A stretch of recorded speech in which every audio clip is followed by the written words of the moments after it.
I've made up my mind, don't need to think it over. If I'm wrong, I am right.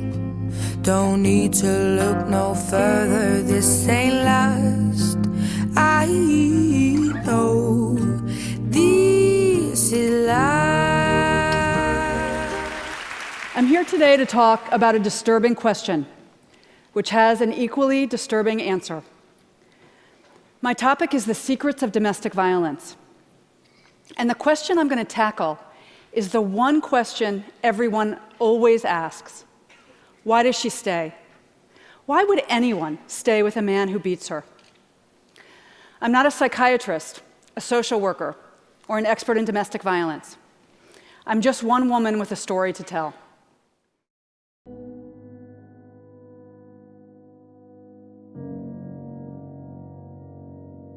I was 22 when I first met Corey at a coffee shop near my home in High Street. He was that Mr. Right that any girl at my age hoped to meet. During our 2-year relationship, he treated me like a princess. He went on and on about how I was his life savior and that he would abandon everything to start a family with me. No need to say how happy I was for this marriage. No, I said I'll take care of it, so I'll take care of it, all right? Little did I know, my newfound husband also became my newfound nightmare. You understand me? Yes, I do. He gradually claimed control over me, forcing me to do as he said. I'm really sorry. You're really sorry. You know what's really sorry? You're really sorry. Sorry. I was always sorry. You're the one who's always sorry, aren't you? And if I ever tried to talk back, he'll shut me up with beatings. But he always apologized afterwards. He would hold me in his arm exactly the way he held me in his cycle of violence. Exactly. Over 85% of abusers are men. And domestic abuse happens only in intimate, interdependent, long-term relationships. In other words, in families.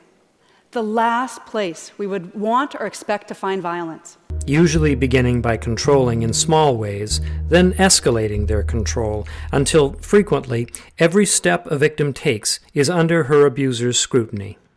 It's all about power and control. This pattern is clearly illustrated through the use of a graphic known as the Power and Control Wheel, developed by the Domestic Abuse Intervention Programs of Duluth, Minnesota. The words physical and sexual violence appear on the outside of the wheel, but physical and sexual violence may or may not be part of an abusive relationship. Often, the threat of violence, or a single episode of violence, will effectively control a victim. An abuser may use physical or sexual violence, or intimidation, emotional abuse, isolation, minimizing, denying, and blaming, using children, or male privilege, economic abuse, or coercion and threats. An abusive relationship started out like any relationship, but with steps. The first step was idolizing the victims, making them feel like being dominant partners in this relationship. Then isolating victims by trying to pull them away from their family and friends. Small area of isolation and then complete isolation. Abusers start questioning who on the cell phone victims are talking to. It is very critical to have friendship outside the realm of family, as they might be the ones who support. But abusers think it's time-consuming and so force victims to cut the friendship or even connection with families. No communication with the outside world. That's what Corey did to me.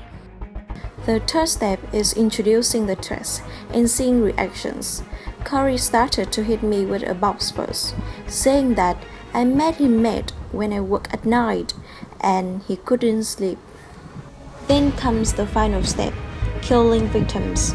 After getting away from him for 2 years, I couldn't walk anyway without a companion because Corey threatened to kill me, and he nearly did, but for the presence of police.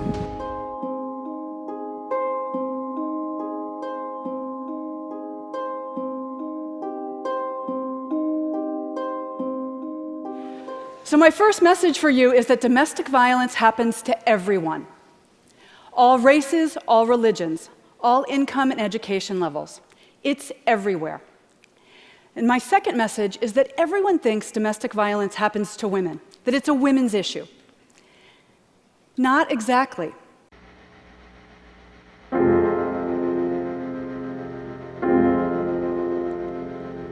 Nowhere in the corridors of pale green and gray, nowhere in the suburbs, in the cold light of day, there in the midst of it, so alive and alone, words support like bone, dreaming of Mercy Street, where you're inside out, dreaming of mercy. It happened in an instant. Rubbing alcohol, a lighter, and absolute terror. It was just extreme heat and flames, and it seemed like the whole house was on fire. The house was not on fire, but Melvin McDaniel was. His arms, chest, and hands engulfed in flames. He battled to tear off his burning clothes. I finally ripped them off, and I was standing in the kitchen naked. I could see my skin on parts of my shirt on the floor. I could see it smoldering. See it and smell it, the putrid odor of burning human flesh. The smell was awful. And the aftermath was too. Daniel spent more than a month in the hospital and suffered through 8 operations. He still carries around the scars, and it is a heavy burden. When it comes to domestic violence, we've gotten only half the story. Male victims of domestic violence have been systematically ignored and marginalized. Most people don't even think they exist. This has happened due to advocates in the media telling half the story, and only half the story. The story that's been told focuses exclusively on female victims and leaves out men and boys, even though there's an abundance of evidence from both research and clinical data that men and boys comprise a significant portion of the victims of domestic violence. Looking at the chart, it can easily be seen that there is still a column for male victims. The number of male victims constitutes more than a half of that of female ones, nearly 835,000 and 1,309,000 respectively. This proves that violence towards men still exists. However, males often disappear in the story of domestic violence that media tell. So, what's the point when male victims are not mentioned? Women complaining about the discrimination towards them are prioritized in this situation. Should men fight for the truth in this issue? As 835,000 male victims in the US is not a small number. If the answer is no, maybe the majority of people will never hear about that hidden part of the story. Omitting male victims of domestic violence is very common. There are an estimated 600 sites on the internet that quote the same half of the story, about 1.3 million females, and then say nothing about the male half. I urge you to search the phrases and see for yourself. Male victims simply don't exist according to these sites. They quote only their preferred half of the research findings. Respected researcher Murray Strauss of the University of New Hampshire's Family Research Laboratory has said that national surveys and other studies have shown equal rates of violence by men and women since as early as 1984.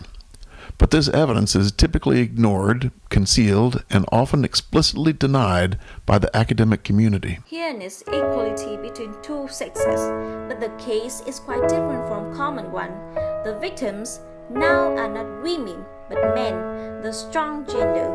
The public deserves the truth, and media should reflect this hidden part of the story. There is nothing shameful about men being victims of violence at home. It will not only help male victims receive more support from people, but also play a role in abolishing totally domestic violence, not just among women. Growing up in a violent home is terrifying and traumatic. This is the reality for more than 3 million children in the United States. It's always amazing to watch children who've been around in a house with violence. They watch your hands. They study people. They're always aware of what's happening because they're used to things moving fast, literally. So they study. They read the room. It's frightening. It's frightening. It occupies a lot of their little brains when they could be doing other things. They're worried about where your hands are. And a couple really landmark studies. Here's what we know. The brain is put together like building blocks in a sense. Those first blocks that go together are the more primitive area, the survival brain. The brain develops from the bottom to the top and from the inside out, so that the normal development of the top part of the brain depends upon healthy development of lower parts of the brain. The top part of the brain, where you do all of your thinking, is the part of the brain that is most changeable, easiest to modify. But unfortunately, if a child has developmental experiences of threat and exposure to domestic violence, the lower parts of the brain will be impacted and they're harder to change as they get older. He was never physically abusive, but he was verbally abusive. There was lots and lots of screaming in front of the kids, berating, putting me down, and they pretty much heard it all. Children exposed to domestic violence, children who witness their parents fighting, literally are experiencing a state of fear. And when this happens, the systems in your brain that are involved in thinking at the top part of your brain are literally shut down. It changes the brains of these children. To be more specific, we would like to provide you with some symptoms of children being affected by obsessiveness of domestic violence. Children at a low age are usually anxious. They may complain of tummy aches or start to wet their beds. They usually struggle to sleep, have temper tantrums. Especially, they may start to behave as if they are much younger than they really are.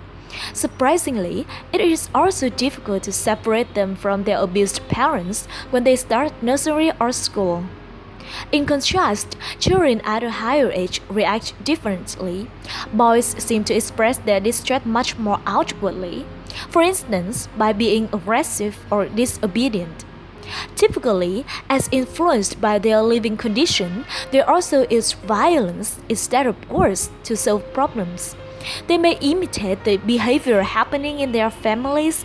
Older boys may resort to negative solutions, such as playing truant or using drugs and alcohols. These are common ways to block out disturbing experiences and memories. Unlike boys, girls are prone to keep their distress inside. They are fear of communicating with others and usually fall into the mood of anxiety or depression. They may think negatively about themselves and complain of vague physical symptoms. Eating disorders is also a common problem of those girls. More worryingly, they might harm themselves by taking overdoses or cutting themselves. Also, they may more likely to choose an abusive partner. Children of any age can develop symptoms of what is called post-traumatic stress disorder. They may get in nightmares, flashbacks, become very jumpy, and have headaches and physical pains. Children dealing with domestic violence and abuse often do badly at school.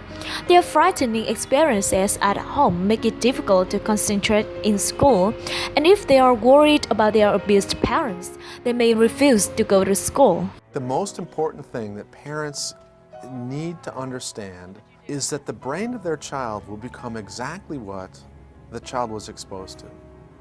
If you want your child to be kind, then you have to be kind to your child. But the sad thing is, children are also put under fatal condition.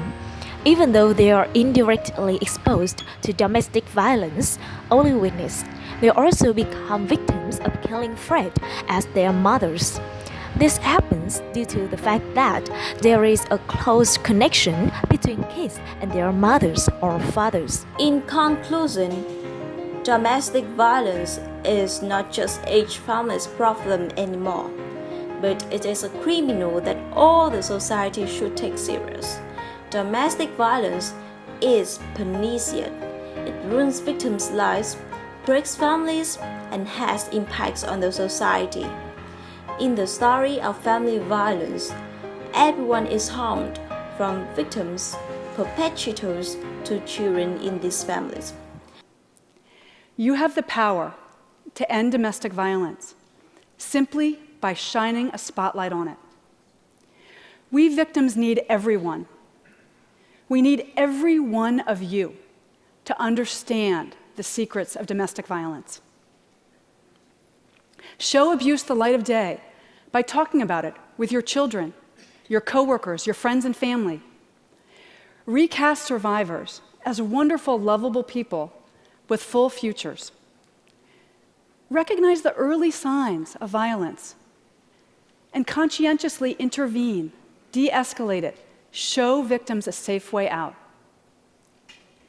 Together, we can make our beds, our dinner tables, and our families the safe and peaceful oases they should be.